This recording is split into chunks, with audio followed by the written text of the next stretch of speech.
네, 안녕하세요. 저는 과학기술정책연구원의 이명화라고 합니다. 오늘 굉장히 쌀쌀한 날씨인데요. 이런 날씨에도 불구하고 회의장에 직접 나와주신 전문가분들, 그리고 온라인으로 바쁘신 일정 중에서도 온라인으로 접속해 주시는 모든 분들께 정말 감사 인사를 드립니다. 제가 오늘 발표할 주제는 앞서서 말씀하신 바와 같이 호라이즌 유럽에 대한 내용이고요. 이 부분은 올해 저희 기관에서 내부 과제로 수행했던 연구입니다. 호라이즌 유럽에 참여한다는 것이 사실은 국제 공동 연구 차원에서 보면 굉장히 큰 변화라고 생각이 들고요. 한 번도 경험하지 못했던 이런 새로운 형태의 국제협력을 우리는 어떻게 대비해야 되는가라는 부분에서 우리가 좀 준비할 부분이 있지 않을까 해서 연구를 시작하게 되었습니다. 그럼 오늘 발표를 시작하겠습니다. 일단 오늘 발표는 이제 배경, 그리고 주요국들의 사례, 그리고 설문조사의 결과, 마지막으로 정책 체원 이렇게 구성이 되어 있습니다. 다들 아시겠지만 지난 3월 달에 이제 한국이 호라이즌 유럽에서 필라2라고 하는, 그러니까 필라 1, 2, 3가 있는데 필라2에 대해서 준회원국으로 참여할 수 있게 되는 그런 협상이 타결이 됩니다. 이거는 아시아 최초로 사실 이제 준회원국이 되는 것이고요. 그리고 다자간 국제협력의 어떤 활성화될 수 있는 계기라고 보실 수 있을 것 같습니다. 지금까지 우리나라가 했던 이제 국제협력은 대부분 사실 양자 간에, 그러니까 국가와 국가, 기관과 기관 이렇게 되거나 아니면 이제 소다자라고 하죠. 몇 개국, 한 두세 개 나라의 기관들과 협력하는 그런 형태였는데, 호라이즌 유럽 같은 경우에는 사실 세계 최대의 다자간 연구 협력 프로그램이다라고 보실 수 있고요.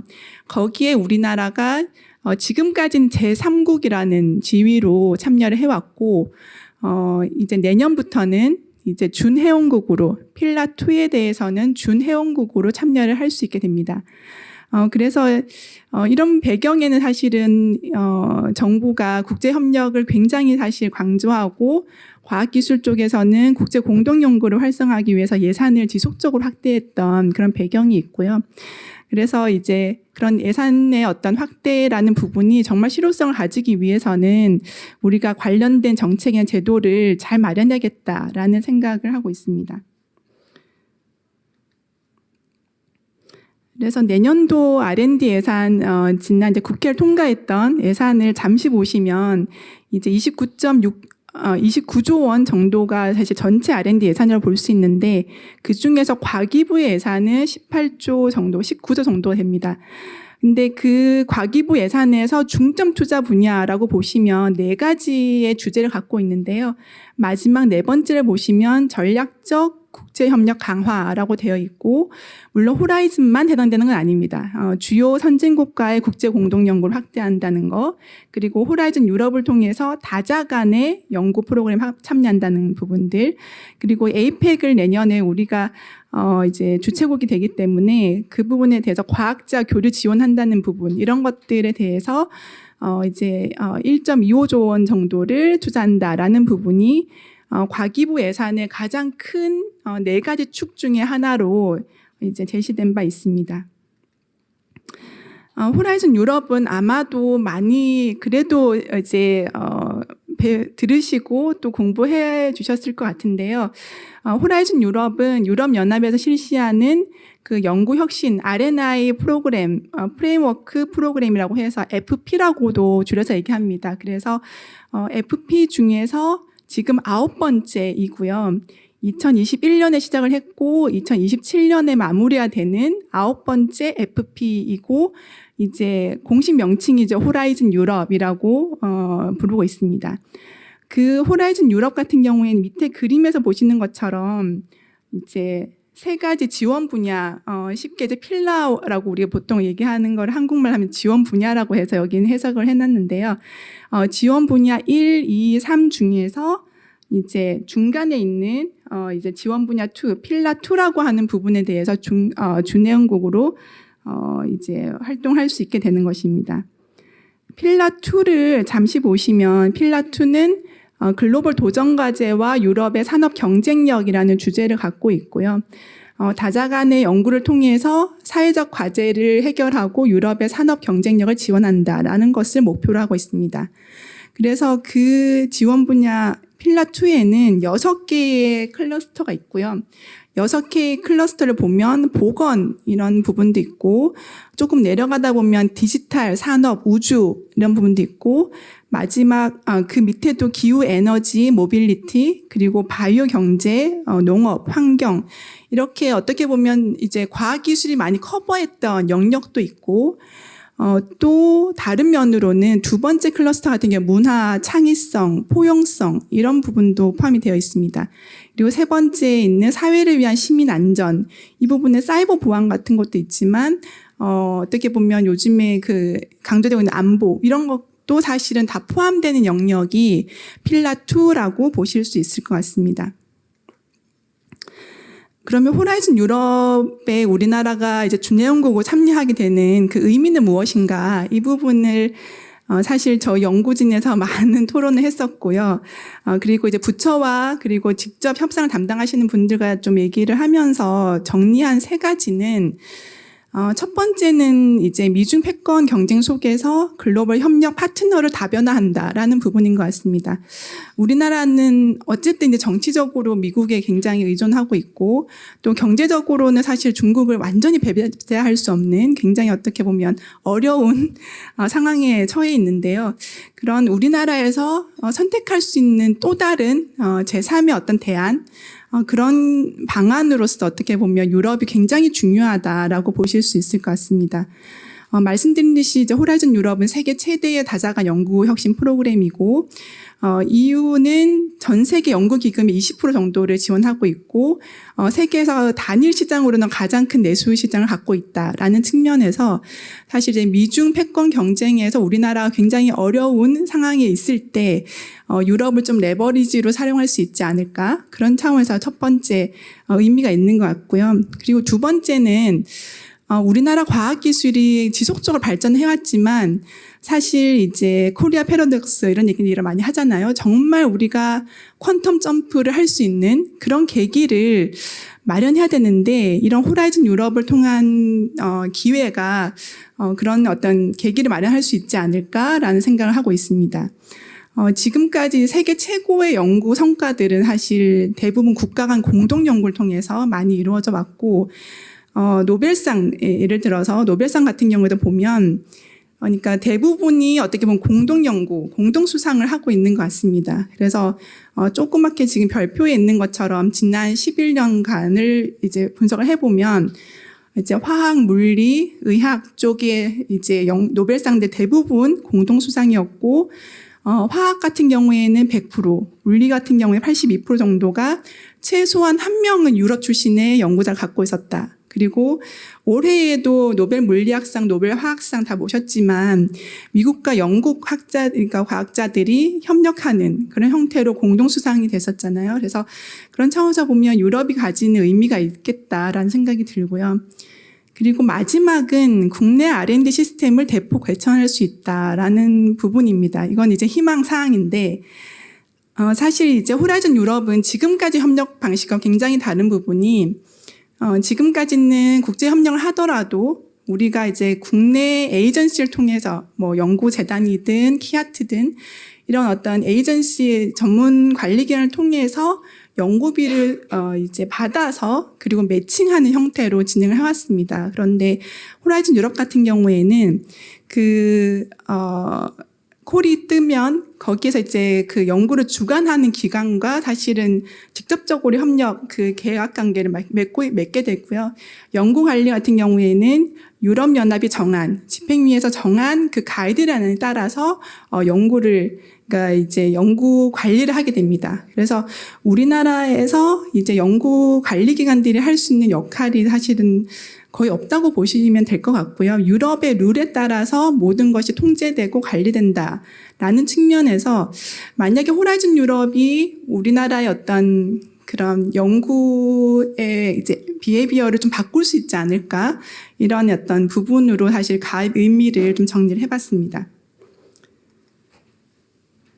그러면 이제 주요국들은 어떻게 그 호라이즌 유럽을 활용하고 있는가, 잘 활용할 수 있도록 어떤 제도를 마련하고 있는가라는 부분을 보시면 이제 첫 번째는 프랑스입니다. 프랑스는 그 EU의 창립 회원국이고, 그리고 지금까지 EU 프로그램 그 FP를 계속적으로 참여해온 가장 핵심적인 나라이죠. 그래서 호라이즌 2020이라고 하는 그 전 8차 FP 같은 경우에는 한 3위 정도 이제 참여를 해왔다라고 평가가 되고 있고, 그래서 이제 가장 연구비를 많이 받는 상위 20개 기관 중에서 1위가 프랑스의 CNRS라고 하는 국립과학연구소입니다.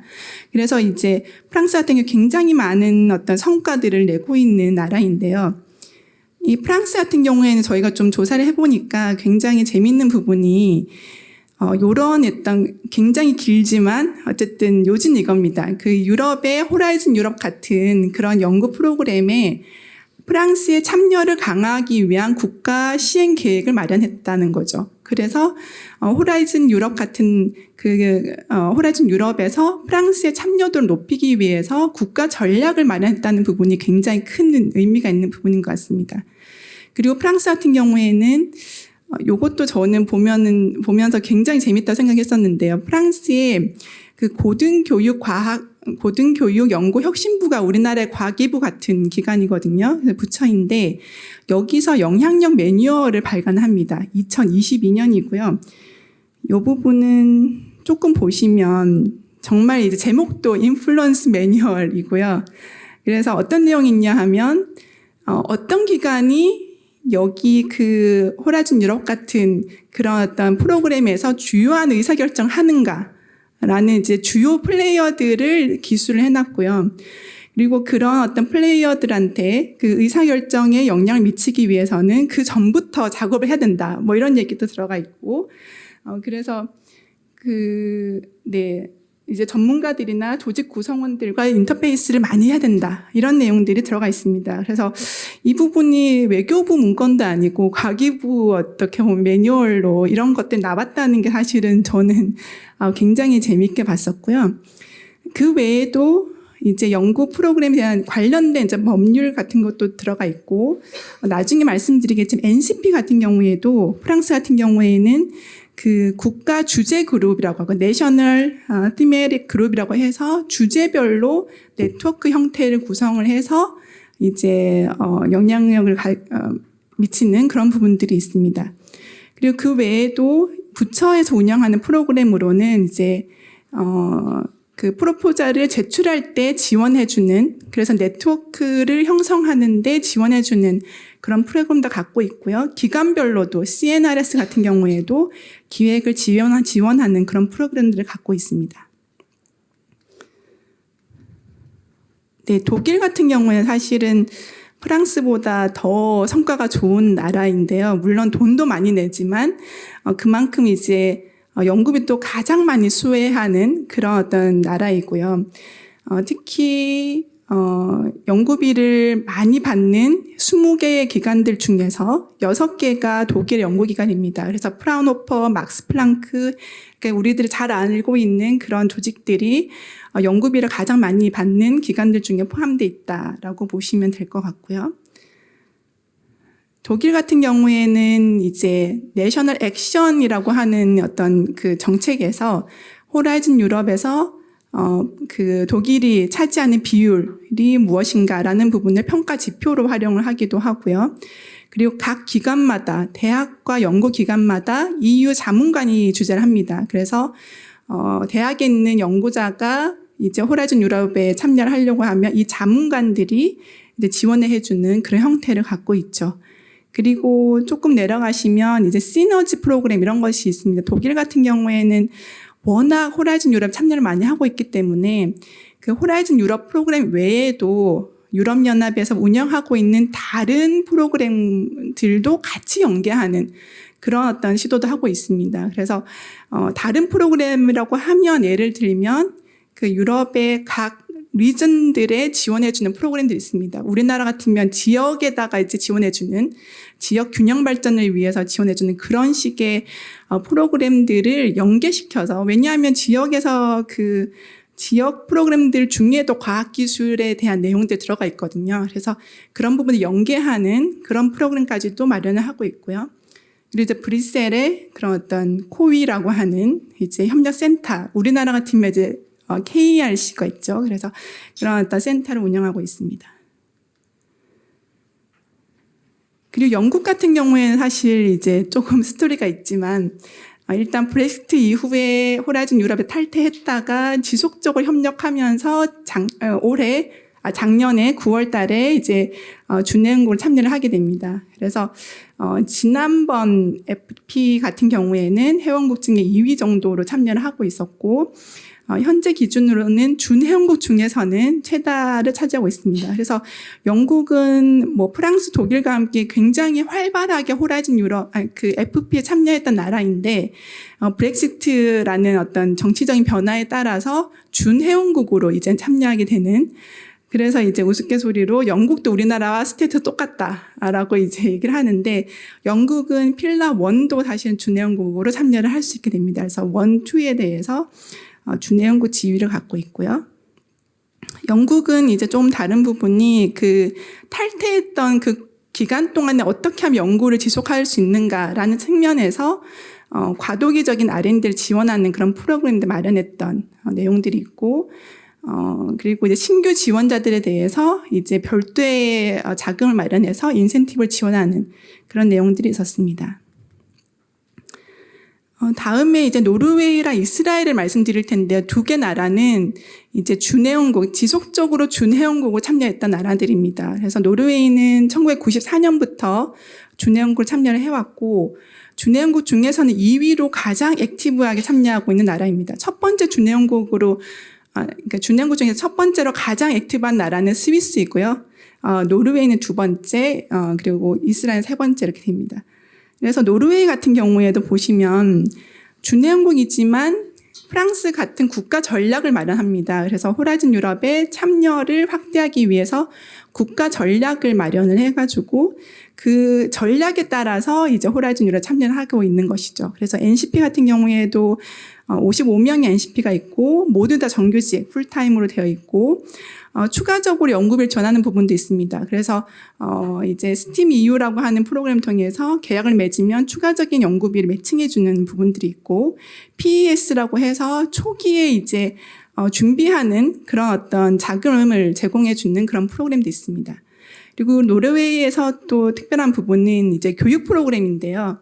연구자들이 호라이즌 유럽에 이제 지원하려고 할 때 알아야 되는 단계별로 알아야 되는 내용들을 이제 프로그램 교육을 통해서 이제 제공하고 있다. 그래서 레벨 1, 2, 3가 있고 뭐 초급자 그리고 중급자, 공급자로 나눠서 교육 프로그램들을 마련하고 오픈해서 그런 부분들을 들을 수 있도록 하고 있다는 점이 좀 특이한 부분입니다. 그리고 이스라엘 같은 경우는 이제 유럽이 아닌 나라인데 준회원국으로 처음으로 참여를 해왔고요. 그래서 이스라엘 같은 경우에는 보시면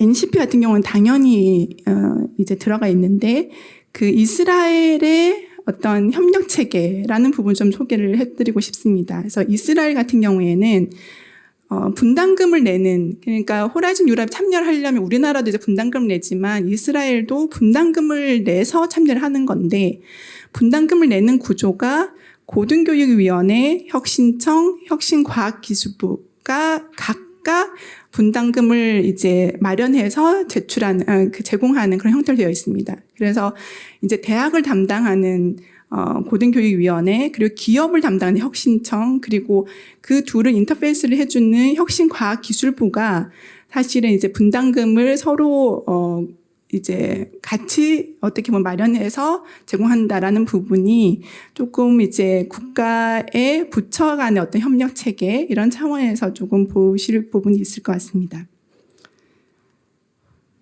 네, 지금까지 이제 주요국의 사례였고요. 설문 결과 부분은 사실 저희 연구를 수행하면서 이제 연구자들은 이 호라이즌 유럽을 얼마나 알고 있고 어떤 부분이 필요하다고 생각하는가라는 부분에서 실시를 했고 700명이 넘게 참여를 했습니다. 저희가 600명을 목표로 삼았는데 사실 더 많은 분들이 참여를 해주셨고요. 그래서 굉장히 많은 관심 갖고 계시는구나라는 부분 좀 확인할 수 있었습니다.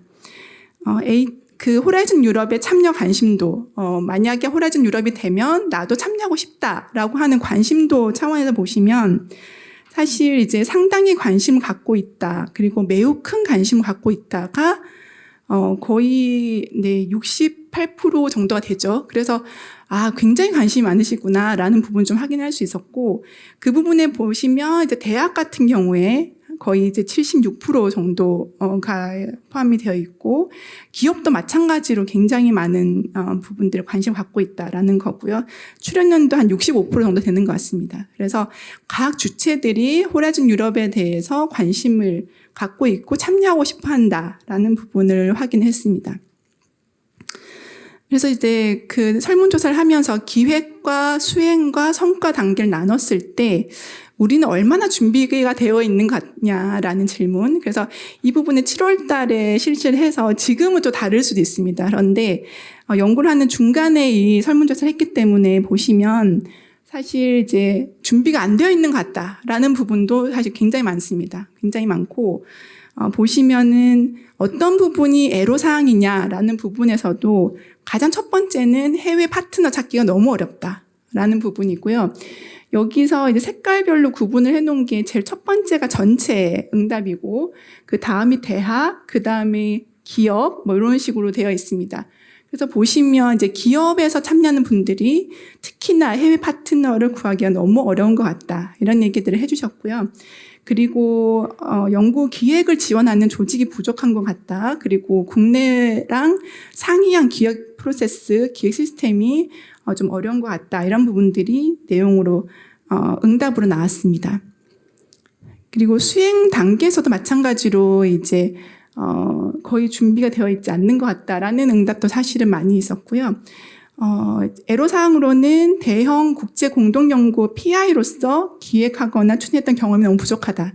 이런 부분은 이제 여기서도 마찬가지로 기업에서 사실은 그런 얘기들을 많이 해주셨는데, 그 다음을 보시면 연구 수행을 지원한 조직이 부족한 것 같다라는 측면에서는 대학의 연구자들이 그런 얘기를 많이 해주셨습니다. 그리고 유럽의 연구 관리 방식에 대해서도 이해가 부족한 것 같다. 이 부분도 대학에서 그런 얘기를 좀 압도적으로 많이 해주신 것 같아요. 그래서 대학에 계신 분들이 걱정이 더 많으시구나라는 부분을 좀 확인했습니다.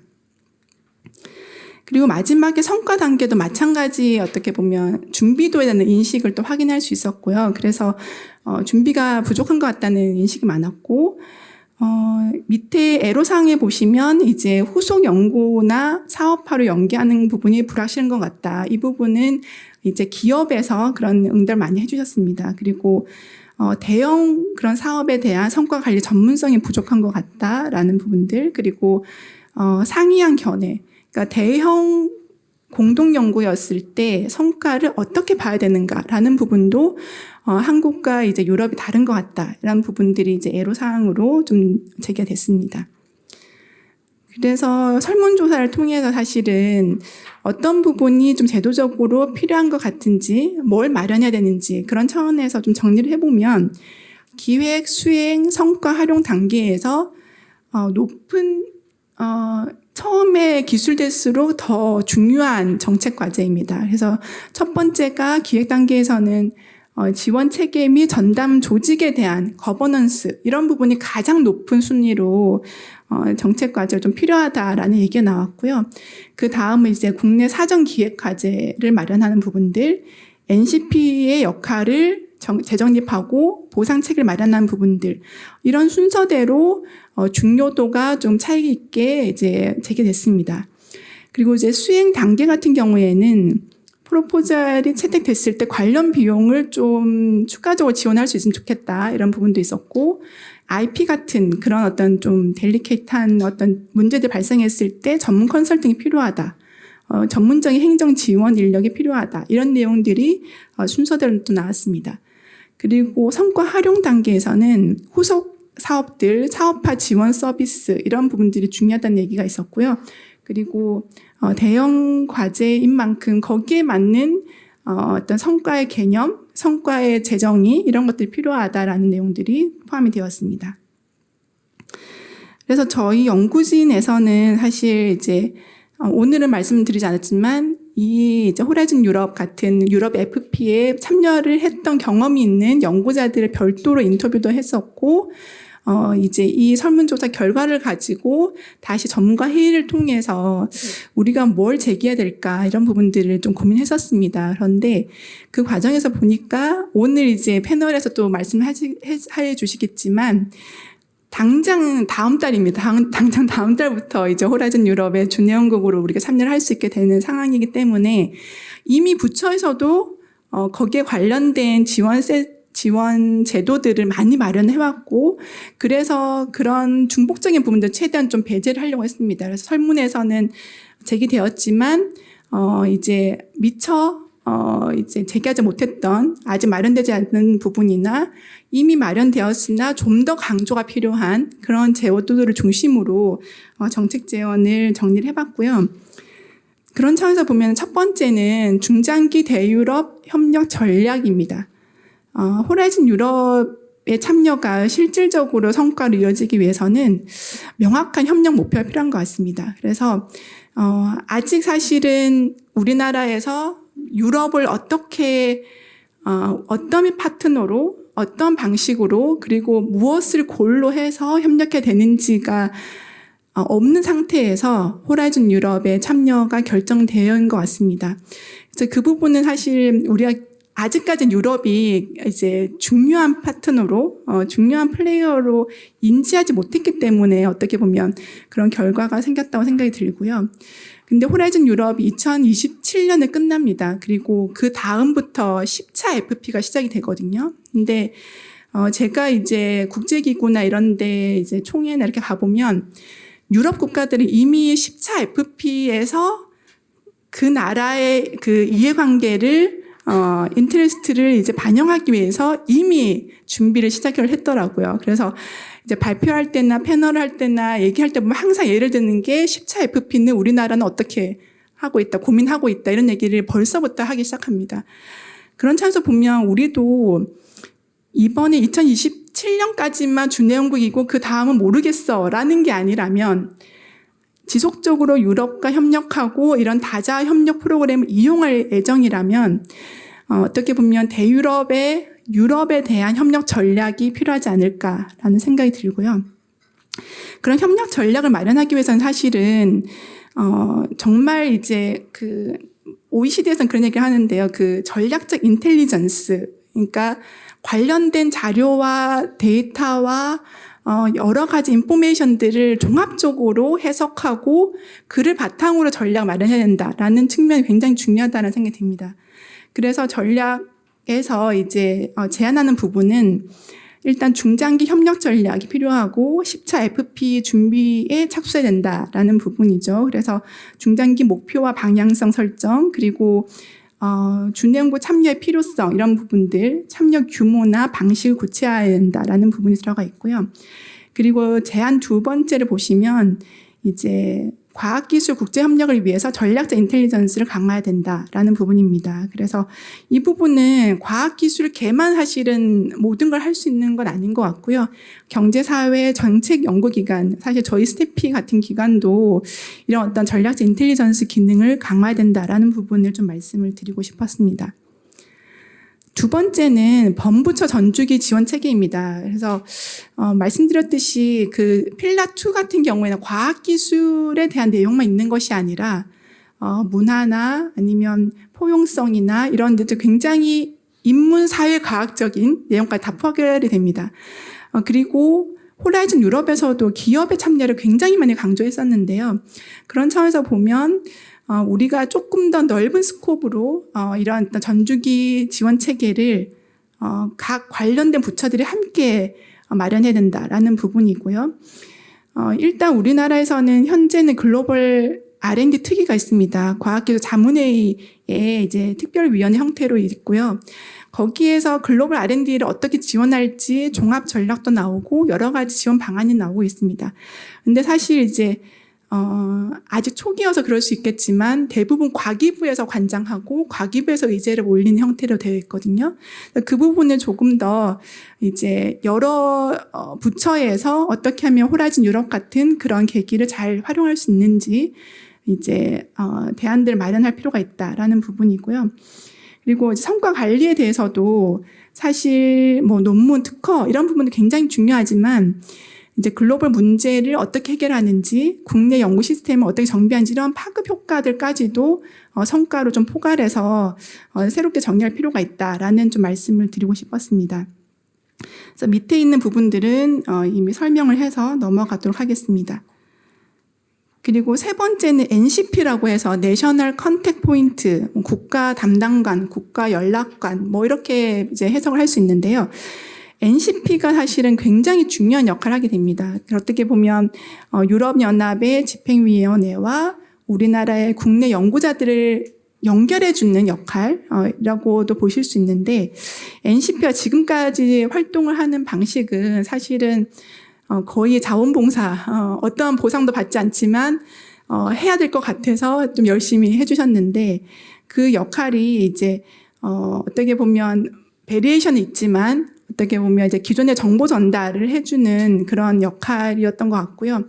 굉장히 어려움을 많이 갖고 계시더라고요. 그래서 이러한 어떤 그 역할을 조금 더 확대하면서 보상 체계도 마련할 필요가 있다라는 부분을 좀 말씀을 드리고 싶었고, 그래서 NCP 활동에 대해서 진짜 뭐 출장비라든지 정말 실경비 중심의 지원이 아니라 NCP가 긍지를 갖고 활동할 수 있는, 그리고 중장기적으로는 경험이 많은 NCP들이 과학기술 외교를 통해서 한국의 글로벌 영향력을 확대하는데 기여할 수 있는 방향이 좀 되어야 되지 않을까 생각이 듭니다.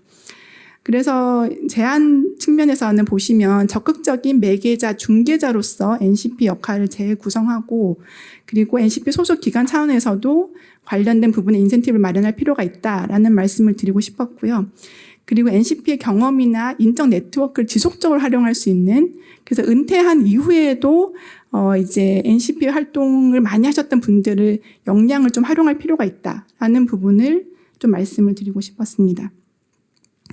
그리고 네 번째는 지원 인력에 대한 부분입니다. 그래서 우리가 연구자들은 이미 학회나 이런 것들 통해서 굉장히 이제 어떻게 보면 경험이 있다라고 보실 수도 있는데요. 행정 인력도 그런 어떤 영문으로 뭔가 계약서를 하는 부분을 지원해 줄 때 이제 연구 행정 인력의 어떤 역량도 같이 강화될 필요가 있다라는 부분입니다. 그래서 앞서서 말씀드렸던 노르웨이 같은 사례에서처럼 레벨별로 맞춤형 교육 과정을 이제 개발하고 제공해 줄 필요가 있다라는 말씀을 좀 드리고 싶고요. 중장기적으로는 이미 이제 연구 행정 협의회 같은 것도 우리나라에서도 이제 발족이 됐었는데, 국제적인, 그러니까 글로벌 사회에서는 그런 연구 행정에 대한 사실 학회나 포럼 이런 것도 많이 있습니다. 그래서 그런 부분에서 행정 인력 간의 어떤 교류 이런 부분도 확대할 필요가 있다라는 말씀을 드리고 싶고요. 조금 빨리 진행하면 5번은 국내 연구자들의 어떤 네트워킹 지원입니다. 사실 이제 애로사항 중에 가장 많이 듣는 얘기가 파트너 구하기 어렵다 이런 얘기였는데요. 그런 부분들은 사실 뭐 학회 활동을 하면서 파트너를 구할 수도 있지만 어떤 연구를 이제 호라이즌 유럽에서 지원할 거니까 미리 관련된 주제에 대한 연구 과제를 통해서 이제 관련된 파트너들을 발굴해내는 그런 노력도 필요하다라는 부분입니다. 그래서 사전 기획 과제가 지금도 운영을 하고 있고요. 작년에 비해서 올해 같은 경우에는 굉장히 지원자 많았고 경쟁률도 높았다는 얘기를 듣고 있습니다. 그래서 이 부분은 최대한 이제 예산을 더 확대해서 이제 더 많이 지원해야 된다는 생각이 들고, 또 하나는 유럽연합 차원에서도 이런 해외 연구자 네트워킹 프로그램이 있습니다. COST라고 코스트라고 하는 프로그램이 있는데, 거기를 통해서 미리 유럽의 시스템을 한번 경험해보는 거죠. 그래서 그 네트워킹 프로그램에 지원하고 활동할 수 있도록 우리나라도 거기에 어떻게 보면 가입할 필요가 있다라는 부분이고요. 그리고 중장기적으로는 사실 해외 현지 연수, 교육 이런 것도 굉장히 중요하다 생각이 듭니다. 그래서 지금 호라이즌 유럽 같은 경우에 필라 2에 대해서만 준행국으로 활동할 수 있는데요.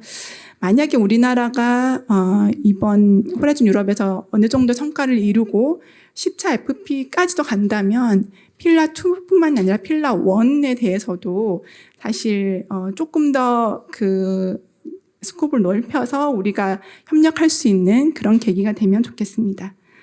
제가 마련한 발표 내용은 여기까지이고요. 경청해 주셔서 감사합니다.